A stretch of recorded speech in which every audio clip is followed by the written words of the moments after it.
Ek nooi jou die onfeilbare woord van die Here saam met my op te maak. Wel by 1 Korintiërs, Kolossense, skoon tog. Kolossense hoofstuk 1. Ons gaan daar vanaf die 15de vers met mekaar saam lees. Kolossense hoofstuk 1 vanaf vers 15 tot en met vers 23.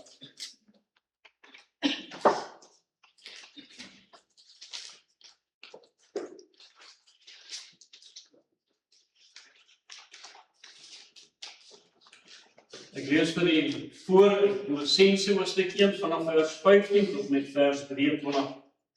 Hy is die beeld van die onsigbare God, die eerstgeborene van die hele skepping. Want in hom is alle dinge geskape wat in die hemele en op die aarde is, wat sienlik en onsienlik is, trone sowel as heerskappye en owerhede en magte. Alle dinge is deur hom en tot hom geskape. En hy is voor alle dinge, en in hom hou alle dinge stand. En hy is die hoof van die liggaam, naamlik die gemeente.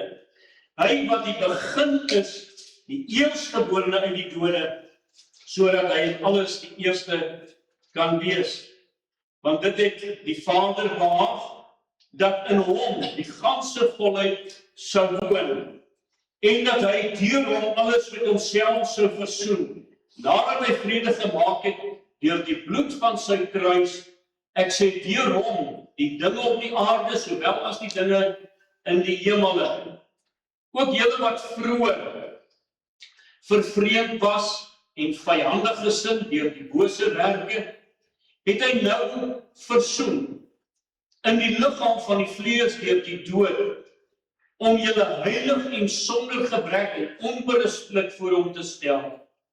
As julle ten minste gegrond en vasbly in die geloof en julle nie laat afbring van die hoop van die evangelie wat julle gehoor het en wat verkondig is in die ganse mensdom onder die hemel, waarvan ek, Paulus, 'n dienaar geword het. Net tot sover uit die onfeilbare woord van die Here. Gaan die mans versoek om saam met my staan, ons staan op die troonkamer en gebed dan ook na.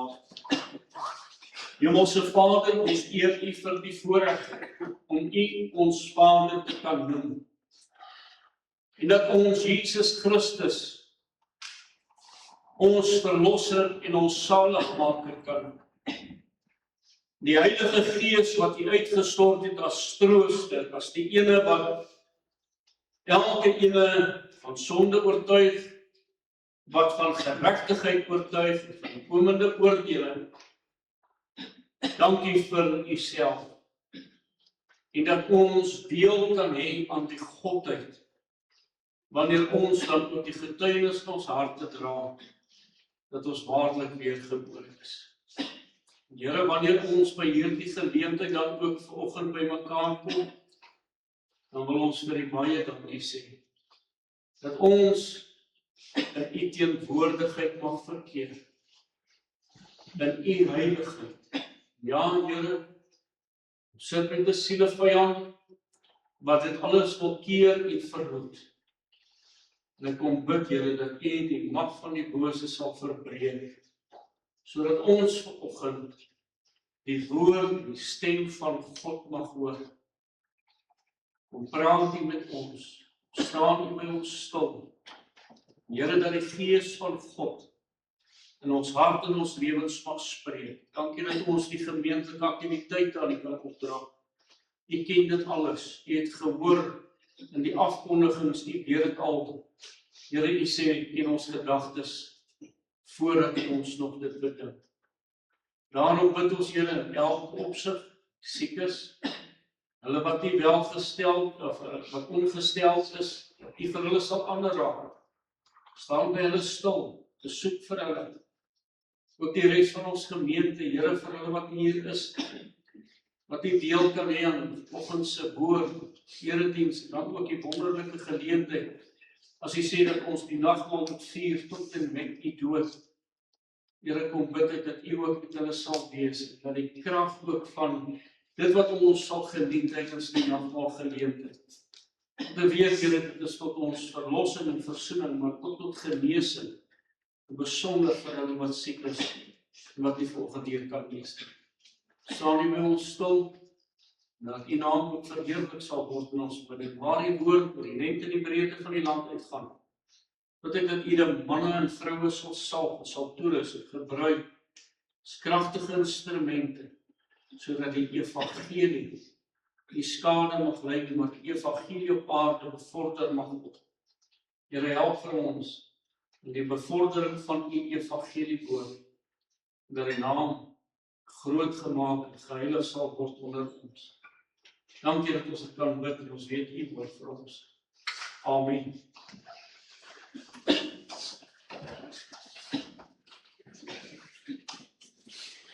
Ons teks van oordenking vind ons dan daar in Kolossense hoofstuk 1 vers 18. Hy wat die begin is, die eerstgeborene uit die dode, sodat hy alles die eerste kan wees. Wil ek met u praat oor die Here Jesus Christus as die eerstgeborene. Wat 'n wonderlike voorreg en dan ook volgende, hierdie kosbare woord ook te mag hoor. Nou dink maar terug aan die eie eerste geleentheid, toe u daar die eerstgeborene van u kon vasgelei. Het sy dit 'n seun of 'n dogter is, dit was 'n wonderlike geleentheid, nee. Daar die eersteling van u, om te besef, dit wat uit ons voortgekom het, kan ek nou hier vashou en kan ek aanskou. En dit is baie keer so dat, baie keer in ons opvoeding, wil ons daar die eersteling, wil ons die voorbeeldkind maak, is dit nie? Daai kind moet die voorbeeldkind wees, tussen al die ander kinders. Ons probeer ons bes om daar die kind so groot te maak, dat hy 'n voorbeeldige kind is. En tot ons eie ontdekking, wanneer ons groot word, dat jy kry nie 'n volmaakte kind. Is dit nie waar? Maar daar was een wat volmaak is, waarvan die woord van die Here getuig, dat hy is die volmaakte. Hy is die ene wat gekom het in hierdie wêreld as eersteling, om nie net volmaak te lewe nie, maar ook volmaak te maak, sodat deur sy lewe daar vir ons verlossing en versoening kan wees, sodat ons deel kan hê aan die eerste vrugte van hierdie eersteling wat uit die dode uit opgestaan. Dis 'n wonderlike voorreg. En dat ons vanoggend die geleentheid mag geniet, as broers en susters, om ook, wanneer ons die nagmaal net vier, om juis daaraan te dink. Dis waarvoor hy in hierdie wêreld dan ook verskyn het. Dis waarvoor hy in hierdie wêreld ingekom het. Om juis daardie verlossing en versoening vir u en vir my dan ook aan die kruis te kon bewerk. Maar hoekom skryf Paulus dan hierdie brief aan die Kolossense? Hierdie gemeente in Kolosse, as hy hierdie brief skryf, was juis om die valse leerstellings wat deur die kerk gesekuleer is, om dit teen te werk, om die korrekte inligting rondom die Here Jesus Christus aan hulle oor te dra. En daarom vind ons dat Paulus in die eerste 'n paar verse, hy dan daarso vir ons die inleiding gee, die eerste 2 verse, dan vanaf vers 2 tot en met, vanaf vers 3 tot met vers 14, kom hy en hou 'n gebed voor. En nadat hy die gebed dan ook hanteer het, kom hy en hy breek die dinge rondom die Here Jesus Christus vir hulle oop, sodat hulle net weer opnuut kan verstaan. Dit word beweer dat Paulus nooit regtig in hierdie gemeente was om hom te besoek nie, maar dat hierdie gemeente moontlik uit, nadat Paulus in Efese daardie gemeente dan ook daar gestig is, en daardie gemeente 'n voorbeeld gemeente was, hierdie gemeente in Kolosse dan ook ontstaan het. En vanuit dit kom daar mense wat valse leringe probeer inbring, soos die gnostieke en die askese. En hierdie mense begin 'n verkeerde invloed in hierdie gemeente in te bring om te dink, dit is iets anders buiten Christus. En moet Paulus dan ook die beeld van Christus kom herstel in hierdie gemeente, sodat hulle kan verstaan waaroor dit dan gaan. Daarom kom hy dan met hierdie openingsargument, en Paulus kom bring vir ons die gedagte dat die Here Jesus Christus is die eerstgeborene van die hele skepping. Hy is die eerstgeborene uit die dood uit. Hy is die ene wat dan ook die eerstgeborene is, sodat die eerste vrug van dit wat hy dan ook bewerk het, ons daaraan deel kan hê. As ons maar net dink aan Jesaja 53, dat die woord van die Here sê, dat as hy homself as 'n skuldoffer aanbied, dat hy dan ook die vrug daarvan sal geniet, 'n natroos sal sien. En ons is deel van daardie natroos, as ons waarlik die getuienis van wedergeboorte in ons harte dan ook dra. En daarvan moet ons die getuienis in ons harte definitief hê. Want as ons nie daardie getuienis het van wedergeboorte nie, kan ons nie getuig dat ons waarlik gered is. Daarom, dat wanneer Paulus ook dan hierdie woord aflewer, dan gebruik hy 'n paar keer die woord protokos. Protokos is eerstgeborene, verwysende dat hy eerstgeborene is, en hy gebruik dit nie in die sin van eerste in tyd nie, maar eerste in gesag. Daarom belangrik dat ons moet weet, Jesus Christus was nie geskape, soos wat ons geskape wesens is. Hy was van altyd af daar saam met die Vader en saam met die Heilige Gees. Wanneer ons praat oor die eerstgeborene, in die konteks van die skrif moet ons ook verstaan, wat beteken die gedagte van eerstgeborene? En as ons gaan kyk, en ons kyk bietjie na die Ou Testament, dan weet ons dat die vooraanstaande posisie in die familie beklee word deur daardie eerstgeborene, dat daar sekere regte en voorregte is wat aan die eerstgeborene dan ook behoort. Daarom dat die Here Jesus Christus uiteindelik dan ook die hoof van die skepping is. Daar is niemand hoër as hy nie. Paulus het waarskynlik hierdie argument aangebied om valse leraars te probeer wat Christus se status probeer verminder het, om dit net te kom herstel, sodat mense net weer kan sien wie is Jesus Christus. Daarom het Paulus dit ook beklemtoon dat hy die eerstgeborene uit die dode is. Daarom dat hy leier van die kerk sou wees en hy die bron van alle lewe is. En daarvan kan ons getuig as ons die ewige lewe dan ook ontvang het. Dat ons die bron van lewe in ons het. Hoekom? Jesus Christus het dit vir my aan die kruis bewerk. Kom ons kyk net 'n bietjie na die gedagte in die Ou Testament, as ons juist daarin gaan kyk na die gedagte van die eerstgeborene, dan besef mense in die eerste plek dat dit sekere voorregte, maar ook sekere verantwoordelikhede dan ook gedra. Daardie Bybelse tyd kom wys vir ons dat daardie eerstgeborene sekere unieke regte en verantwoordelikhede en voorregte gegee is. Eksodus 4 vers 22, dan moet jy vir Farao sê, so spreek die Here, my eerstgeborene seun is Israel. So wat hy hier kom sê is, Israel was die eerstgeborene van God, waar hy sekere voorregte maar af rond gegee, maar ook sekere verantwoordelikhede. Wat was die verantwoordelikheid van Israel? Ek wonder hoeveel van ons besef dit reg. Dat God het gesê, deur Israel moet hulle hom heilig eer, hom na die nasies toe te neem. dat deur Israel die nasies Jesus Christus moes leer ken, God moes leer ken. Daarom wanneer daar 'n getroude paartjie is, en hier die eerstgeborene seun word gebore, is daar sekere prioriteite, daar voorrang wat aan hom gegee is, binne hierdie familie, asook die beste van die erfenis. En daar sekere redes en doel hoekom dit dan ook so moes plaasgevind het. Met ander woorde, dit hou vir hulle sekere voorregte en sekere seën dan ook in.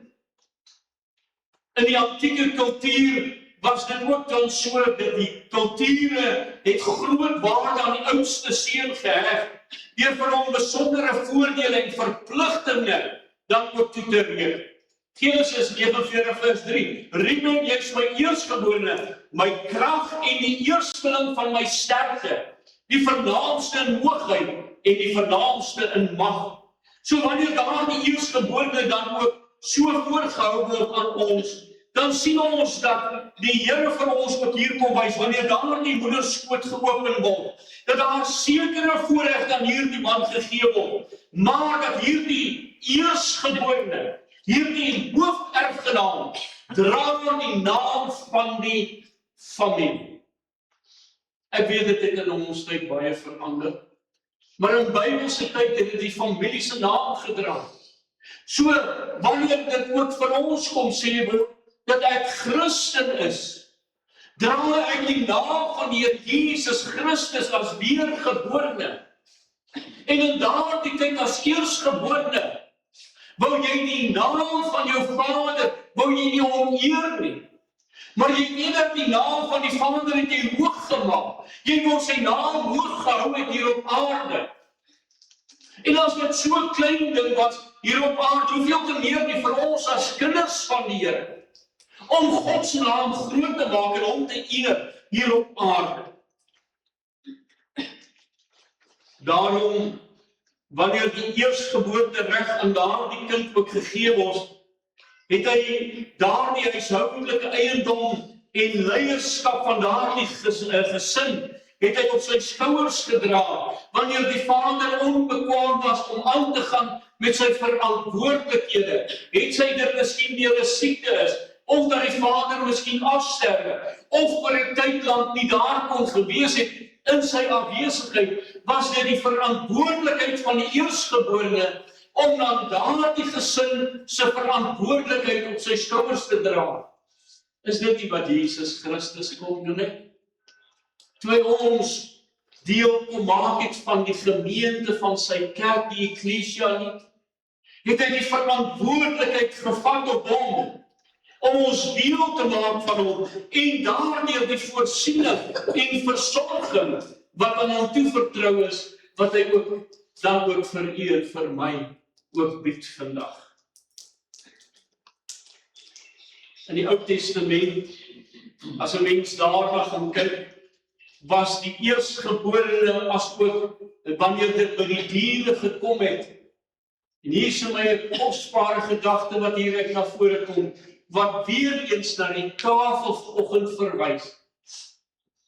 Daardie eerstgeborene of daardie dier wat dan losgekoop moes word, soos Eksodus 22:29 sê, die offer het jou volle opbrengs en jou parskyp mag jy nie terughou nie. Die eerstgeborene van jou seun moet jy aan my gee, en jy moet dieselfde doen met jou beeste en jou kleinvee. 7 dae moet dit by sy moeder wees, en op die 8ste dag moet jy dit aan my gee.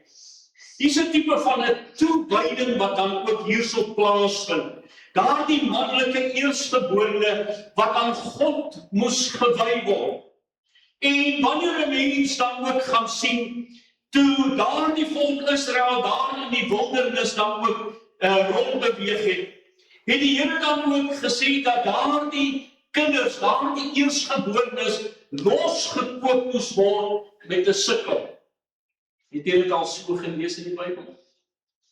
Of die dier, en wanneer dit 'n onrein dier is, moes in sy plek 'n rein dier geoffer word, of sy nek moes gebreek word. Het jy dit al gelees in die Bybel? Nou wat is die betekenis daarvan?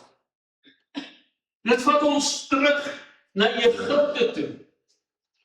Voordat hulle daar uitgetrek het uit Egipte uit, moes daar iets besonders plaasgevind het. Daar moes 'n dier geslag word, 'n lam geslag word, sodat die eerstgeborenes bewaar kan word. Want as die bloed nie aan die kusyn was nie, sou die eerstgeborene getrek word.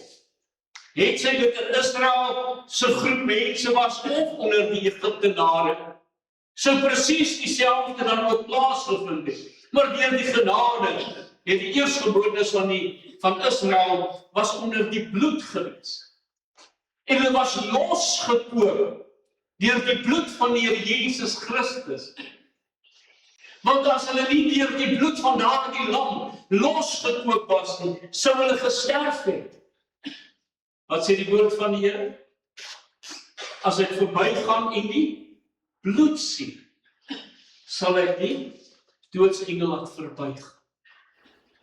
En hoeveel van die Egiptenare se diere, eerstelinge en se eerstgeborenes het gesterf?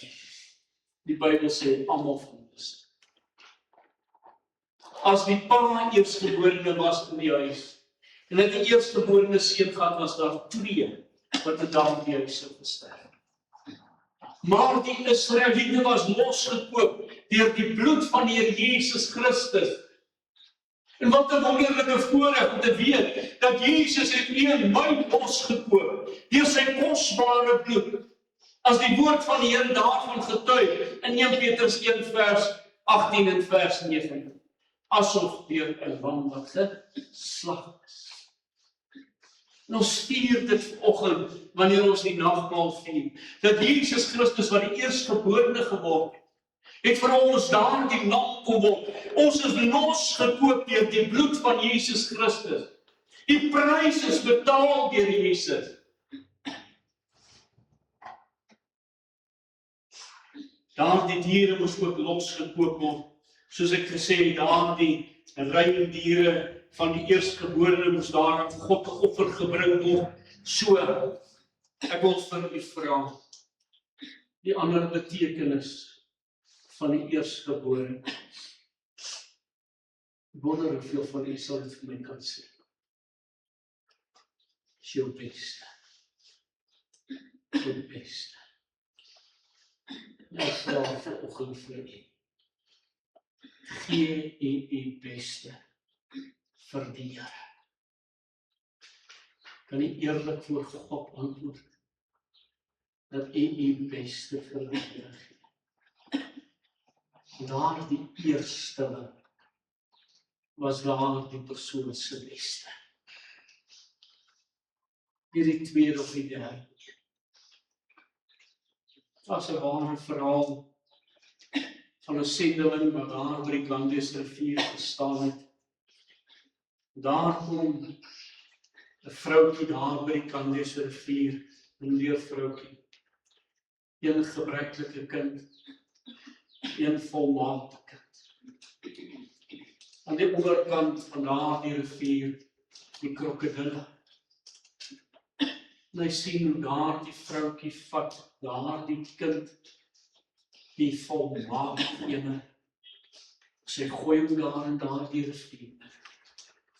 En sy offer hom vir daardie krokodille. Hierdie sendeling staan daar, hy is verwonderd oor wat hierdie vroutjie gedoen het, en sy kom daar, nadat sy van daardie brug afgekom het, en hy vra vir haar, maar sê vir my, hoekom het jy nie daardie kreupelkind gevat en hom geoffer nie? Hoekom het jy daardie volmaakte kind geoffer? En haar antwoord was, ek gee my beste vir my God.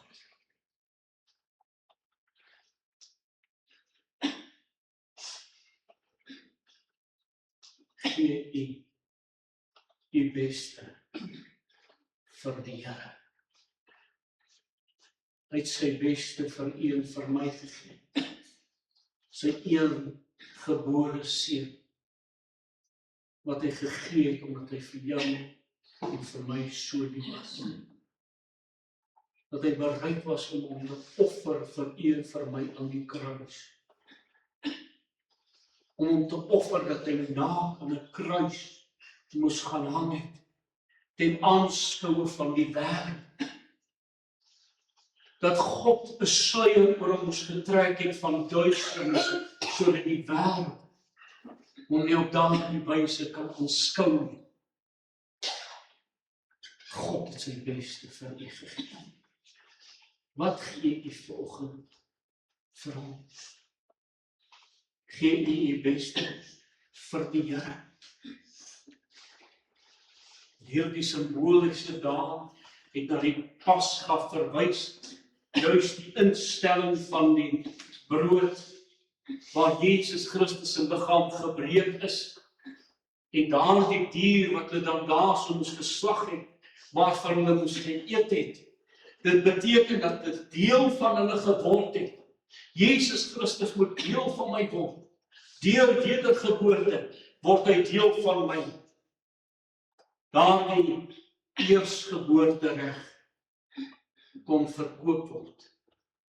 Soos in die geval van Esau, waarvan ons lees in die woord van die Here, as ons sien dit wat dan daar gebeur het, en die Here kom en hy gee 'n waarskuwing. Hoor mooi, hy gee 'n waarskuwing deur dit wat Esau dan ook gedoen het.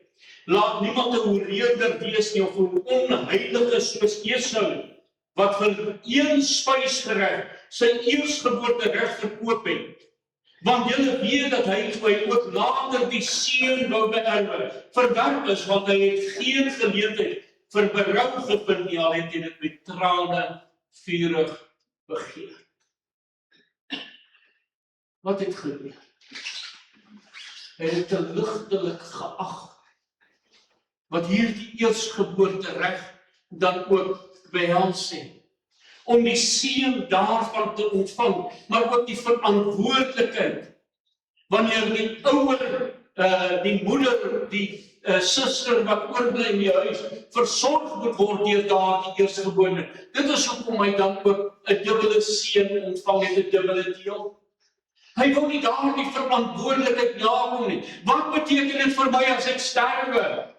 En hy verkoop dit en hy besef nie die waarde daarvan nie. Besef nie die waarde van dit wat Jesus deur sy eersgeboortereg vir een vir my aan die kruis bewerk het. Is dit vir u 'n ligtelike saak? Is dit vir u 'n saak wat maar net, ag, dit is maar nog iets wat in my lewe maar net plaasvind? Maar dit kon ook verlore gegaan het. Hoe kan dit verlore gaan? Dink maar aan Reuben, die eerstgeborene van Jakob. Hy was die eerstgeborene seun gewees. Maar wat het gebeur? Hy sy eerstgeboortereg verloor deur sonde. Ons het ons eerstgeboortereg dus verloor deur sonde. Toe Adam daardie sonde in die tuin van Eden gedoen het, sê die woord van die Here vir ons in Romeine 5:12, daarom soos deur een mens die sonde in die wêreld ingekom het, en deur die sonde die dood, en die dood wat almal deurgedring het, omdat almal gesondig het. God sluit niemand uit wanneer hy sê dat almal gesondig het. Van Adam se tyd tot vandag toe mense wat nog gebore sal word, is in sonde ontvang en gebore. En daar moes daar 'n eersteling gekom het, wat vir u en vir my daardie wonderlike verlossing dan ook kon bewerk. Wat eersteling is wat volmaak was, wat volmaak hierdie offer vir u en vir my aan die kruis kon gaan bewerk. Wat 'n voorreg, daardie seun oor gegaan het na Juda toe. Hy as die eerstgeborene wat toe die seun ontvang het. Dit het 'n paar keer gebeur. Dink maar aan Josef. Toe daardie seun van Josef dan ook, seuns van Josef, toe hulle daar die hande omgeruil het van Isak. Wat het gebeur? Die jongste het die seun ontvang. So was daar ander ook, wat die seun ontvang het wat nie die eersteling was. Deur Juda kom Jesus Christus as verlosser in hierdie wêreld. Maar nou, wat vir my kosbaar is dat die belangrikheid van die eerstgeborene bereik is in sy hoogtepunt in die skrif in die persoon van Jesus Christus.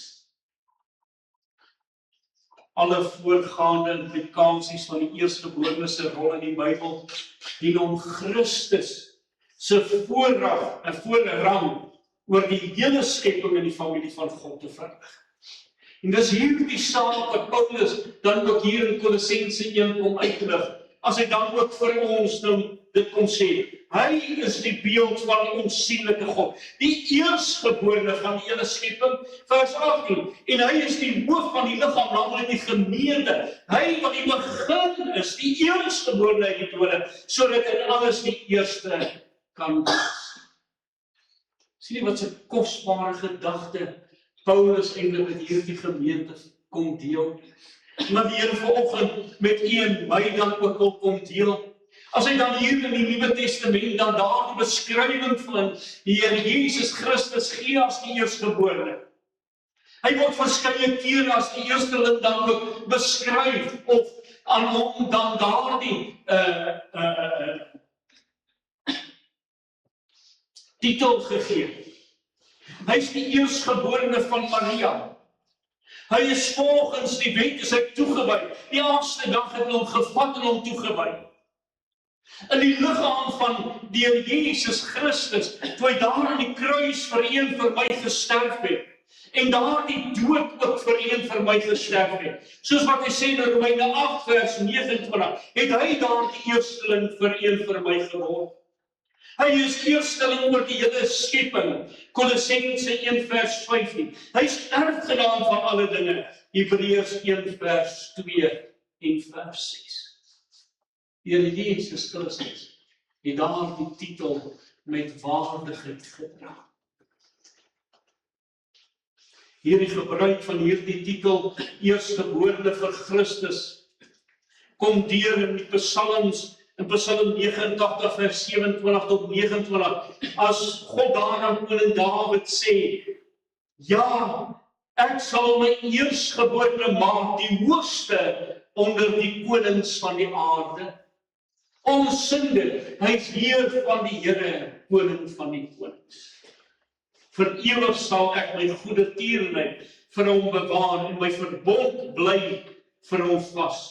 En ek sal sy nageslag verskoning vir ewig laat duur en sy troon soos die dae van die hemel.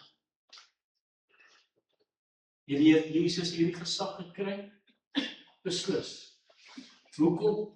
Hy is die eerstgeborene van God. Net soos hierdie eerstgeborene die grootste erfenis van sy Vader ontvang, het Jesus Christus sy kerk as erfenis ontvang. Elke weergeborene maak deel uit van hierdie erfenis.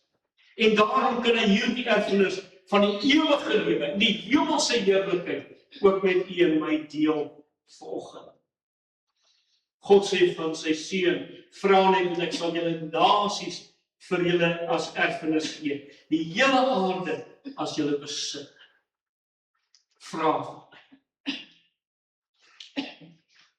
Jesus is dus die eerste in gesag.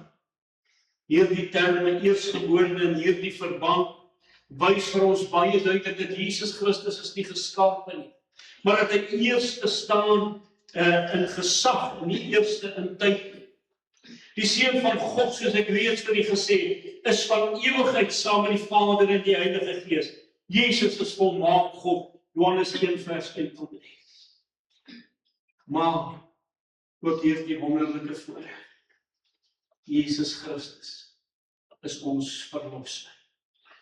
Toe hy daar die menslike vlees aangeneem het, sodat hy ons kon verlos, sodat hy ons kan vrymaak, sodat hy 'n middelaar tussen God en mens dan ook kan wees, soos die woord van die Here sê daar in 1 Timoteus, hoofstuk 2 vers 5.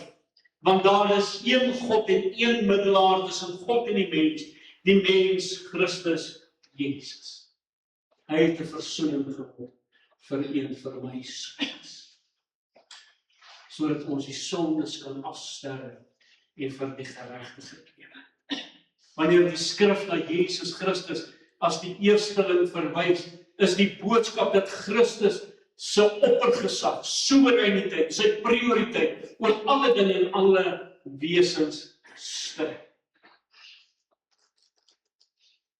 Hy daai verantwoordelikheid het hy kom aanvaar. Vir jou en vir my. Daarom moet hy ons kan versorg. Daarom moet hy ons kan bedien op 'n besondere wyse. En wanneer deur Jesus Christus gereken is as eersteling in die dood, deur vir ons sondes te betaal met Jesus Christus, dan ook daardie dood gelei, maar ook eerstgebore uit die dood het geword. Weet jy wat beteken dit vir u en vir my? Dat u en ek is deel van daardie eerste vrug van die Here Jesus Christus. Hy is die eerste vrug, maar ons het deel daarvan. Toe hy daar uit die dood het opgestaan, daardie genade wat aan ons getoon word deur die geloof in die Here Jesus Christus, waardeur u en ek die ewige lewe kan ontvang. Dit het Jesus vir u en vir my bewerk toe hy eersteling uit die dood het geword het. Daarom daar versoening en vergifnis in die Here Jesus Christus is. Liewe toehoorder, ek wil vir u vra. Jesus Christus as eersteling het reeds die prys betaal. Die bloed is gestort. Maar het u al die bloed aan die deurpos van u hart? Jesus Christus het eers uit die dood het opgestaan. Ja, daar het ander ook uit die dood het opgestaan. Soos daardie weduwee van Nain se seun, Jairus se dogtertjie, Lazarus, verskeie Ou Testamentiese mense. Maar hulle is weer graf toe. Daar sal 'n tyd wees wanneer hulle sal opstaan. Maar 1 Korintiërs 15 sê vir ons, in die orde Jesus Christus as eersteling uit die dood, sodat hy ons ook met daardie selfde krag gaan bekrag, sodat dit 'n oorgang is van die een lewe na die ander lewe. Ja, ons sterwe hier in die liggaam. Maar my siel en my gees wat van die een lewe na die ander lewe opgaan. Ek het die ewige lewe deur die verlossingswerk van die Here Jesus Christus aan die kruis daaroor vir ons bewerk. Hierdie opstandingslewe van alle gelowiges is gegrond op Jesus Christus se opstanding uit die dood. Hy is die eerste van die groot oes van almal wat dan in Christus Jesus sterwe. Liewe toehoorder, het u al die ewige lewe van die Here Jesus Christus in hart en lewe ontvang? Hy wat die eersteling geword het wat vir ons dit bewerk. Hy wat ons wil kom bekragtig sodat ons ook daardie voorreg mag geniet om uit die dood uit op te staan, gewas te wees in die bloed van Jesus Christus, deel te hê aan die nagmaal vanoggend, die getuienis dat Jesus Christus my siel uit genade gered. Het u daardie getuienis in die hart? En dan die tweede vraag is, leef u in daardie getuienis? Dra u die naam van God met waardigheid volg. Mag die Here genade skenk. Amen. Kom ons bid saam. Hemelse Vader, ons dankie vir u woord, dankie vir dit wat Jesus Christus vir ons daar aan die kruis bewerk het. Dankie vir die wonderlike verlossing en versoeningswerk.